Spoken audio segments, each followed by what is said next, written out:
Hello, knowledge seekers. In this episode of 20-Minute Books, we dive into the constructive world of disagreements with Buster Benson's Why Are We Yelling? In this enlightening read, Benson reframes the concept of arguments, illustrating that they aren't inherently negative. Instead, he offers that it's unproductive disagreements that lead us astray. By learning to argue effectively, we can enhance personal relationships, excel professionally, and expand our view of the world. Benson is not just a theorist. With over 20 years of experience as a product leader at high-profile companies in Silicon Valley, he has witnessed the potential harm of unproductive disagreements and the massive benefits of constructive ones.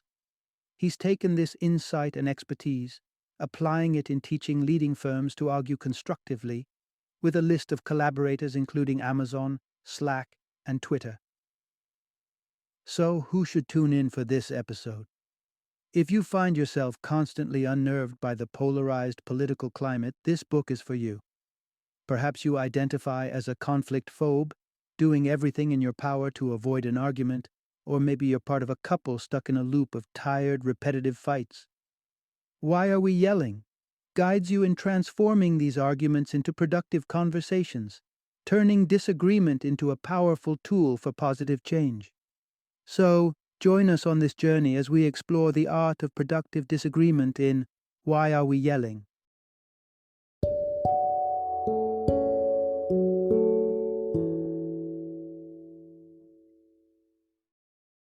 Why Are We Yelling?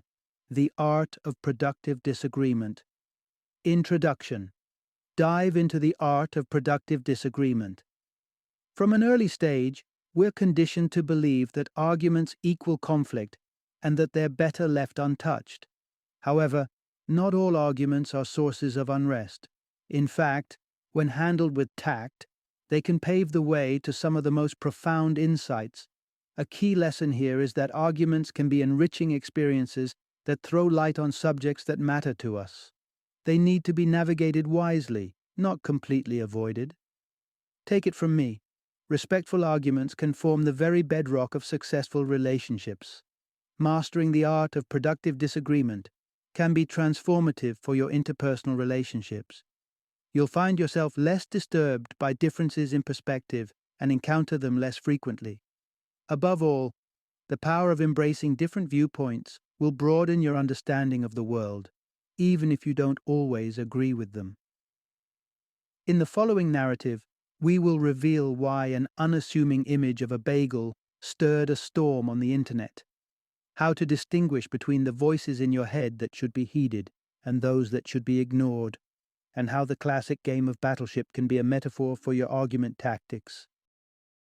Part 1. Embrace your discomforts. In a notable event from March 2019, Twitter user @AlecRautman stirred the pot by posting a picture of bagels sliced vertically akin to a loaf of bread, challenging the conventional method of horizontal slicing. The internet broke into a frenzied uproar. Responses ranged from outrage, "First of all, how dare you?" to sheer disbelief, "Who told you this was okay?" This light-hearted, low-stakes debate over slicing bagels left us wondering, why did such a trivial matter spark such a fiery reaction? The answer boils down to one word: anxiety. Anxiety is often the hidden culprit behind disagreements, regardless of how significant or insignificant they might be. Anxiety creeps in when an opposing viewpoint threatens a perspective we hold dear. Whether it's a bagel slicing preference or a political affiliation, anxiety is the common denominator. But what happens when anxiety kicks in? We tend to rebuke or even attack what's causing us discomfort, just as we saw in the bagel debacle on Twitter. But in doing so, we also forego opportunities for dialogue, understanding, and personal growth. In essence, we surrender the chance for a fruitful disagreement. However, anxiety is not just a monolith. Our anxieties are as unique as we are, stemming from a wide variety of sources. In a disagreement, it's not uncommon for the involved parties to bring entirely different anxieties to the same issue. To better understand this, Let's sort these anxiety-triggering factors into three primary categories: anxieties of the head, heart, and hands. Anxieties of the head relate to information and logical reasoning. Anxieties of the heart involve emotions, and anxieties of the hands are concerned with practical implications. Picture this: parents of a 12-year-old kid planning a night out, only to have their babysitter cancel last minute. They find themselves in a disagreement over whether they should leave their child home alone. One parent, guided by anxieties of the heart, argues that it's not safe to leave their child unsupervised. The other parent, appealing to anxieties of the head, counters this concern by saying that it's legally permissible to leave a 12-year-old home alone in their state.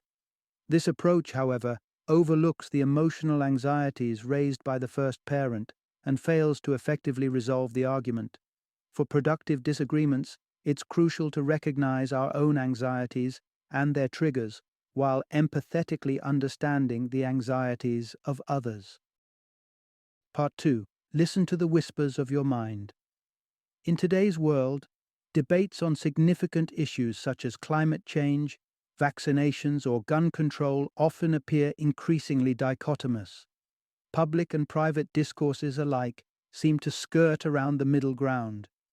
The protagonist behind this divided landscape: cognitive dissonance. Cognitive dissonance surfaces when you encounter an opposing belief or behavior that directly contradicts your own. The greater the deviation from your point of view, the stronger the cognitive dissonance, consequently leading to heightened anxiety. This anxiety ushers in various voices in your head, working to alleviate the discomfort. In general, there are four primary voices that make their appearance during conflicts. Let's use the highly contentious debate surrounding vaccinations as a case in point. Suppose you are a staunch advocate for mandatory vaccinations as a public health measure. However, you cross paths with someone who firmly believes that parents shouldn't be forced to vaccinate their children. Given the stark contrast between your views, cognitive dissonance is inevitable, which in turn brings about anxiety. At this stage, your thoughts may channel the voice of power. This voice seeks to triumph over the disagreement by outright rejecting the opposing viewpoint. It doesn't entertain alternate perspectives. In the context of the vaccination debate, this voice might declare, "Anti-vaxxers are unequivocally incorrect, period." On the other hand, your thoughts might resonate with the voice of reason, striving to win the argument with evidence and rationality. In this vaccination debate, the voice of reason would challenge, "Provide empirical proof to support your claim that vaccines are harmful. I wager you can't." Alternatively, your thoughts could embody the voice of avoidance, preferring to sidestep the conversation entirely. This voice would simply shrug off the issue, saying, "Whatever, I am keeping myself out of this." However, the issue with these three voices is that they all aim to terminate the disagreement instead of progressing it constructively.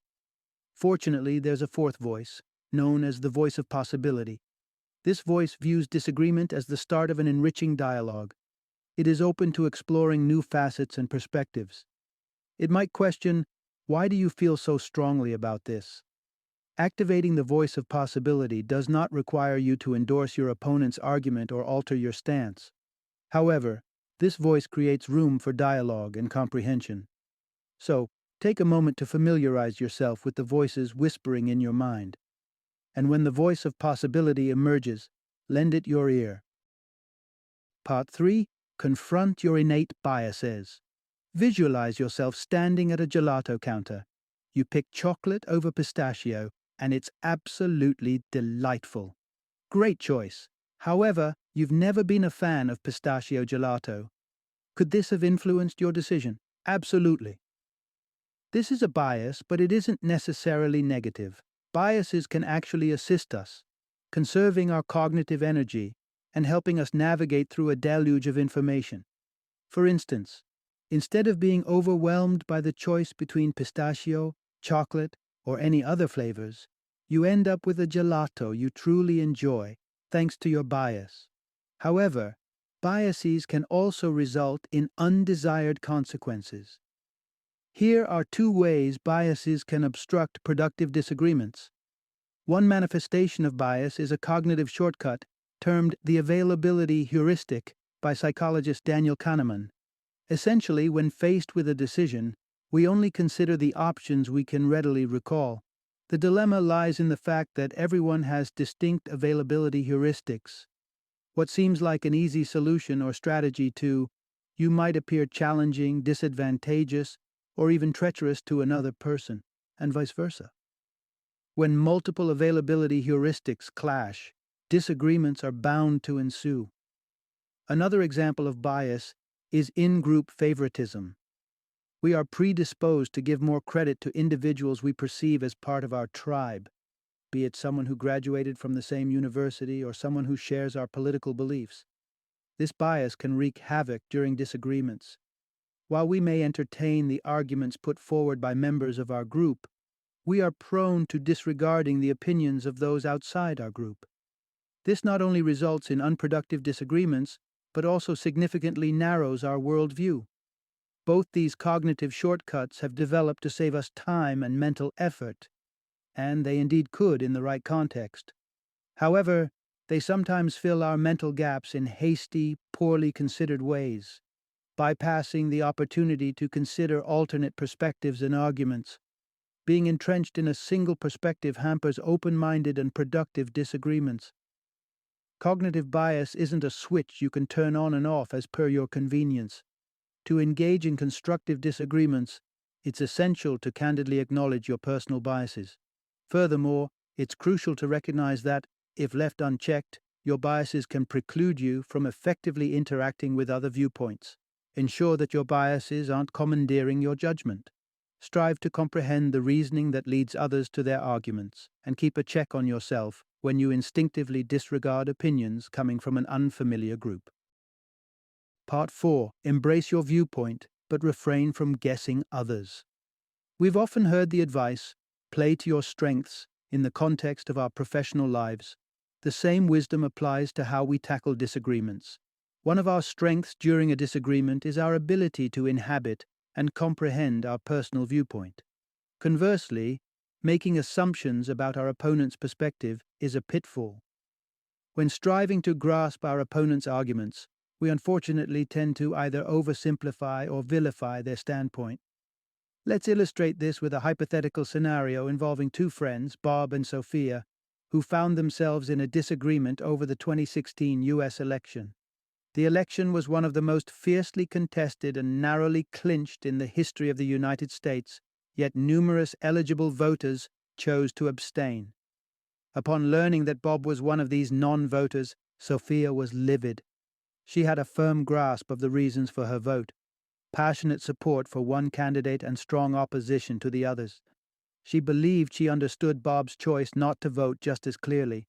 According to her, it was due to his selfishness, indifference, and refusal to fulfill his democratic responsibilities. However, as time passed, the voice of possibility began to whisper in Sophia's mind. She had always admired Bob's intellect and had never considered him to be selfish.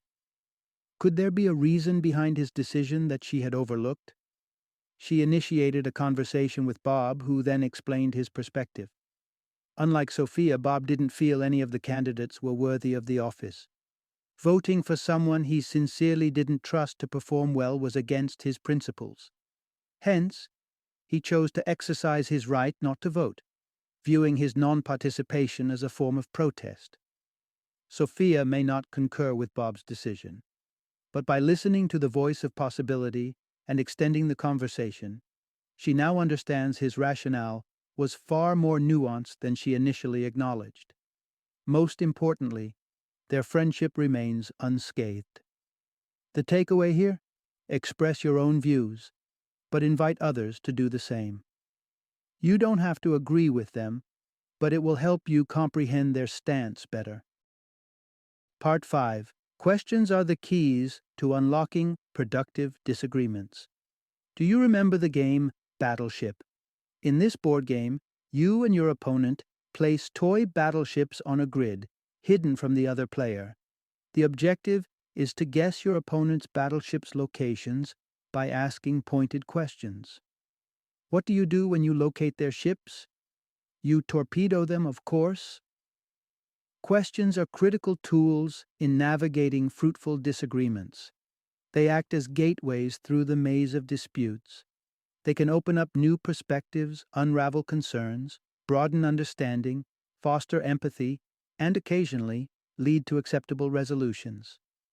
Yet, in our disagreements, many of us misuse questions. We opt for closed-ended questions, designed to smother the discussion, or we question with the sole intention of reinforcing our own viewpoint rather than exploring the other person's. In essence, we employ questions in disagreements the way we do in battleship, to obliterate arguments, to claim victory. For a healthier approach to questioning, consider borrowing a page from another popular game, 20 Questions. In this game, your opponent thinks of a person, place, or thing, and your objective is to decipher what they're thinking of using 20 questions or fewer. Playing 20 questions nudges players to ask open-ended, imaginative, and unforeseen questions. Additionally, it dissuades players from asking questions with predetermined answers in mind. When we unleash battleship-esque questions in a disagreement, we maintain a stranglehold over the dialogue. But when we imbibe the ethos of 20 questions, we let go of the reins of the discussion, creating room for unpredictable revelations. Consider this. You're a staunch skeptic, and one day your friend divulges that they believe in ghosts. You could launch a question designed to sink their ship, something along the lines of, "What proof do you possess of the existence of ghosts?" Alternatively, you could pose a question that invites them to shed light on their perspective, such as, "What experiences led you to this belief?" Sometimes such disagreements can even nurture closeness and connection between friends. Imagine having a friend you always disagree with about films. The lively debates you have after a movie can be entertaining. Even disagreements on serious topics like politics can become the heart of a friendship. The secret to having such engaging disagreements? Posing the right questions. Part 6. Pick a formidable debating partner for fruitful, progressive disagreements. Are you keen to emerge victorious from a debate? The simplest way to do so involves a tactic called nut-picking. Seek the person on the opposition with the most preposterous, outrageous arguments and systematically dismantle them. Victory is yours. However, while you may win the argument following this approach, you miss out on chances for self-development and forming deeper connections. In essence, by resorting to nut-picking, you forgo the opportunity to engage in beneficial disagreement. If you aspire to participate in fruitful disagreements, you'll need to follow a different strategy. When selecting your debate adversary, don't be tempted by the easiest targets. Choose the most intelligent, trustworthy individual who disagrees with your opinion and engage them in a discourse. You'll find that partaking in this high-level debate tests your own argument in unexpected ways. You may consequently adjust your viewpoint, or the challenges to your argument might solidify your stand further. Regardless of the outcome, your perspective will have broadened. Better yet, immersing in this level of debate can reveal the loopholes and blind spots in your own thought process. Consider the famous short story The Monkey's Paw by W. Jacobs, which demonstrates the importance of guarding against loopholes in one's logic. A couple is granted a mystical monkey's paw that is promised to fulfill any wish. The catch? The paw always finds a loophole that enables it to grant the wish in an unintended manner. Ignoring this caveat, the couple wishes for sufficient money to settle their debts. The next day, their adult son dies in a gruesome industrial accident, and they receive a compensation that exactly matches their debts. So, when you're choosing a debating partner, aim for the person who can serve as your monkey's paw, someone who can highlight the gaps and imperfections in your reasoning that you might overlook. Winning against an opponent with ridiculous arguments might be easier, but selecting a wise sparring partner ensures more significant gains. Part 7. Neutral environments enable superior disagreements. Recall your last disagreement.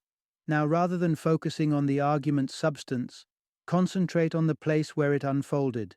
Was it indoors or outdoors? Public or private? Virtual or physical? Did you feel secure voicing your thoughts? Did others appear comfortable expressing theirs? Disagreements don't occur in voids. The environments where our disputes take place can significantly sway their outcomes.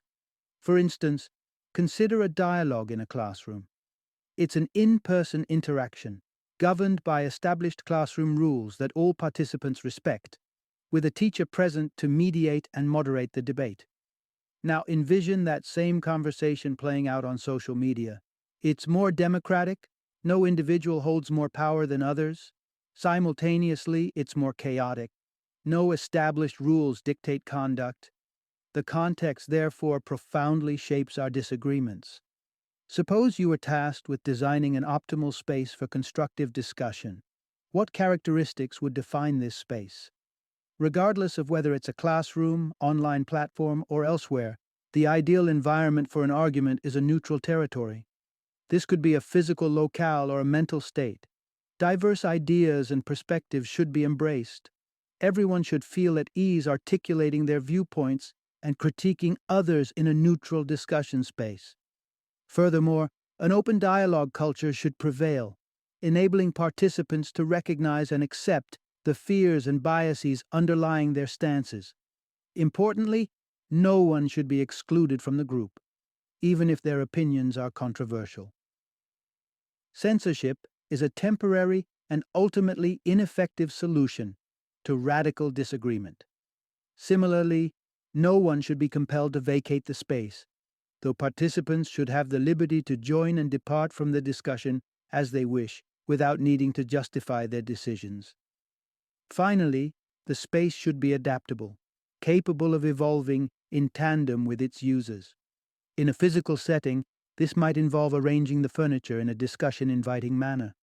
In a digital realm, it might mean developing a shared online language of emojis and internet jargon. Whether it's virtual or physical, the space should be flexible enough to cater to its participants' needs. Unproductive disagreements can occur anywhere, but a neutral discussion space is far more likely to foster productive disagreements. If you value productive disagreements, the onus is on you to cultivate the neutral environments where they can flourish most effectively.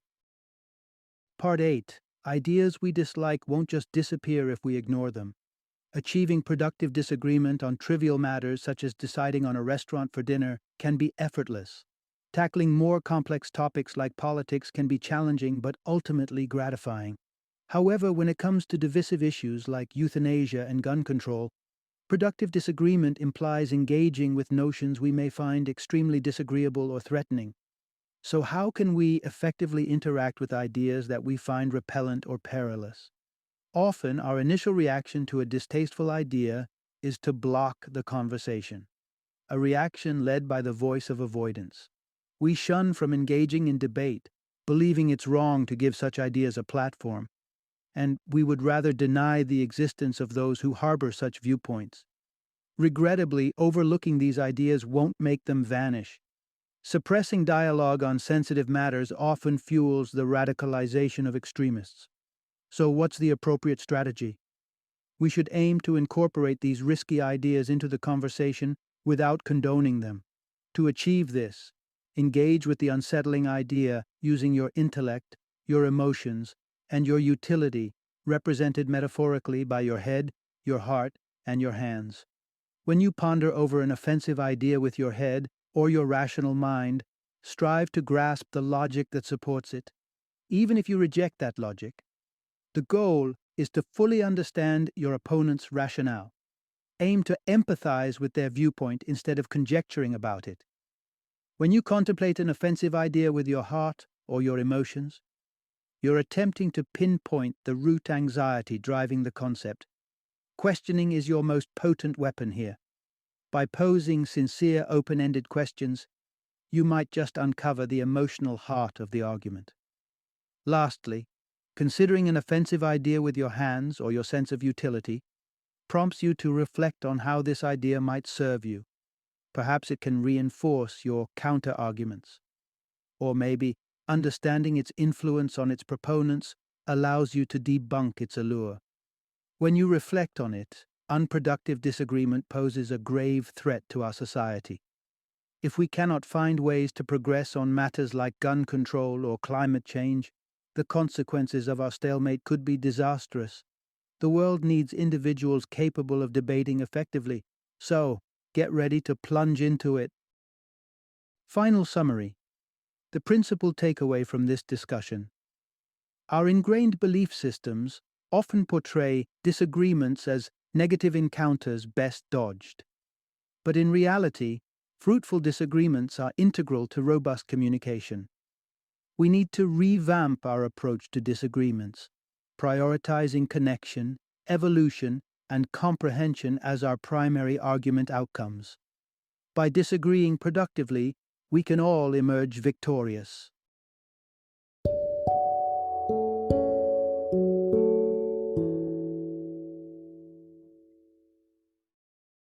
Thank you for joining me today on this journey of learning and discovery as we explored the insights of another thought-provoking book in our growing library of knowledge. If you've enjoyed our time together, please take a moment to follow our podcast, give us a 5-star rating, and share 20-minute books with other knowledge seekers. Your support truly means a lot. Don't forget to join me again in the next episode, where we will delve into another enriching book.